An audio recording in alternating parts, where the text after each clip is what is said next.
एकेकाळी भगवान बुद्ध श्रावस्ती येथील जेतवनामध्ये आराम करत होते.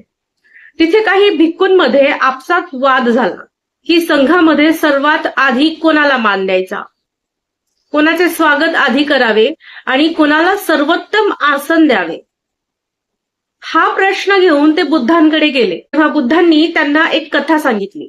हिमालयाच्या पायथ्याशी एका मोठ्या वटवृक्षाखाली 3 मित्र राहत असत.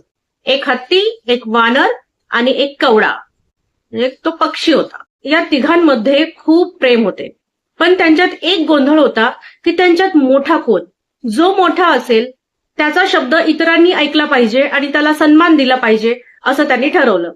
की आपण आपल्या वयाची तुलना करूया. सर्वात आधी हत्ती काय म्हणाला, मी जेव्हा लहान होतो तेव्हा या वटवृक्षाची वरची फांदी जी आहे ती माझ्या पोटाला घासायची, म्हणजे मी लहान होतो तेव्हा हे झाड आधीच थोडं वाढलेलं होतं. मग वानर काय म्हणाला, मी जेव्हा लहान होतो तेव्हा मी जमिनीवर बसून या झाडाचा शेंडा खाऊ शकत होतो, म्हणजे मी तुझ्यापेक्षाही जुना आहे, कारण माझ्या वेळी हे झाड खूपच लहान होतं. मग कवडा म्हणाला, मित्रांनो, दूरवर एक वटवृक्ष होता, त्याचे फळ मी खाल्ले आणि त्याची बी इथे येऊन विष्ठेवाटे पडली. त्या बी मधून हे झाड जन्मलं आहे, म्हणजे हे झाड जेव्हा नव्हतं तेव्हापासून मी अस्तित्वात आहे. मग कवड्याचं हे बोलणं ऐकून हत्ती आणि वानरांना पटलं की कवडा वयाने सर्वात मोठा आहे. त्या दिवसापासून हत्तीने वानराला आणि कवड्याला मान द्यायला सुरुवात केली, तर वानराने कवड्याचा आदर केला. ते तिघेही एकमेकांच्या सल्ल्याने वागू लागले आणि सुखाने जगले. ही कथा सांगून बुद्ध भिक्खूंना म्हणाले, भिक्खूंनो, बघा, हे पशु असूनही त्यांनी वयाचा आणि अनुभवाचा आदर केला. मग आपण जे धम्माच्या मार्गावर चालत आहोत, आपण एकमेकांचा आदर का करू नये? केवळ ज्ञान असून चालत नाही, तर वागण्यात नम्रता असणं गरजेचं आहे. मी मोठा की तू या वादापेक्षा जे आपल्यापेक्षा अनुभवी आहेत त्यांचा आदर करणं प्रगतीसाठी आवश्यक आहे.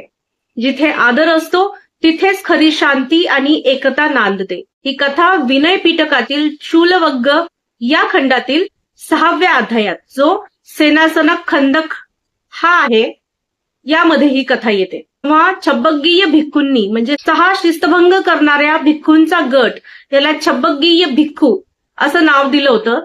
यांनी ज्येष्ठ भिक्खूंना जागा न देता स्वतः आसने बळकावली होती. तेव्हा बुद्धांनी हा नियम स्पष्ट करण्यासाठी ही कथा सांगितली आहे. बुद्धांनी या कथेत 3 प्राण्यांचा वापर केला, कारण त्यांना हे सुचवायचं होतं की नैसर्गिक जगातही एक व्यवस्था असते. कवडा हा पक्षी होता, म्हणजे हा या कथेमध्ये सर्वात लहान प्राणी आहे. तर सर्वात लहान प्राणी असूनही वयाने सर्वात तो मोठा असतो, तो बुद्धांचं प्रतिनिधित्व करतो असं मानलं जातं. वानर हा मध्यम वयाचा असून तो सारीपुत्तांचे प्रतिनिधित्व करतो.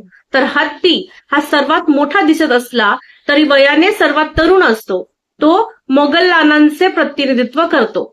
जेव्हा बुद्ध श्रावस्तीत होते तेव्हा सारीपुत्त थेर, जे बुद्धांचे मुख्य शिष्य होते, त्यांना राहण्यासाठी जागा मिळाली नाही, कारण काही तरुण भिक्खूंनी आधीच जागा पकडल्या होत्या.